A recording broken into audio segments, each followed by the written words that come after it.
আসসালামু আলাইকুম।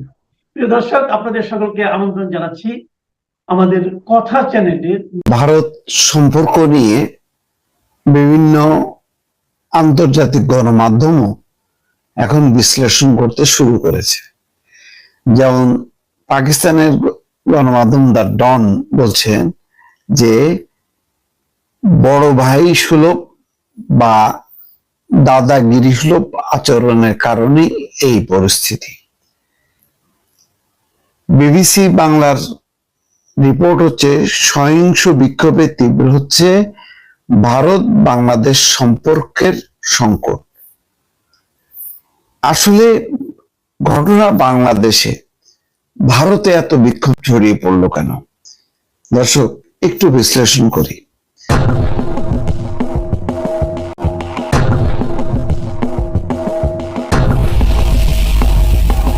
দুটি ঘটনা ঘটেছে, একটা হচ্ছে ওসমান হাদি, আর একটা হচ্ছে দীপু চন্দ্র দাস।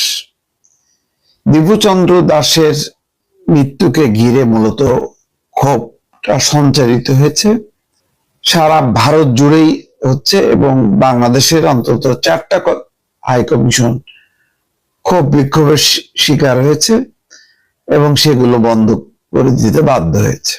বাংলাদেশেও ভারতের হাইকমিশনের ভিসা কার্যক্রম বন্ধ এবং পাল্টাপাল্টি কূটনৈতিক তলব অন্তত 2 দফা হয়েছে দুই দেশেই, এবং উত্তেজনার মাত্রা একটা চরমে। ওসমান হাদিকে ঘিরেও একটা সংকট, সেটা হচ্ছে ভারতীয় আধিপত্যবাদকে দায়ী করা হয়েছে। বিভিন্ন বক্তা 7 সিস্টার ভেঙে দেওয়া হবে এবং বাংলাদেশের ভারতীয় হাইকমিশনারকে এবং হাইকমিশন অভিমুখে ক্ষোভ বিক্ষোভ গুলো সঞ্চারিত হয়েছে।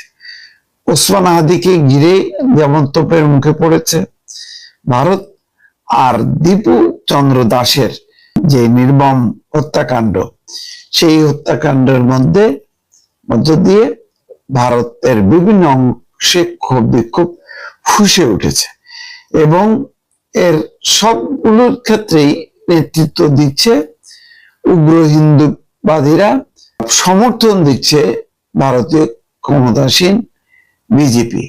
বিশেষ করে পশ্চিমবঙ্গের শুভেন্দু অধিকারীর যে আচরণ, সেগুলো তো প্রকাশ্যেই দেখা যাচ্ছে যে বলছেন যে সার্জিক্যাল অপারেশন চালানোর জন্য। এখন এই পরিস্থিতির মধ্যে একটা টালমাটাল অবস্থা তৈরি হয়েছে, সংকটটা বেড়েছে এবং কূটনীতিকরা, পশ্চিমা কূটনীতিকরা পর্যন্ত তৎপর হয়েছে যাতে আর এই উত্তেজনা বাড়তে না পারে।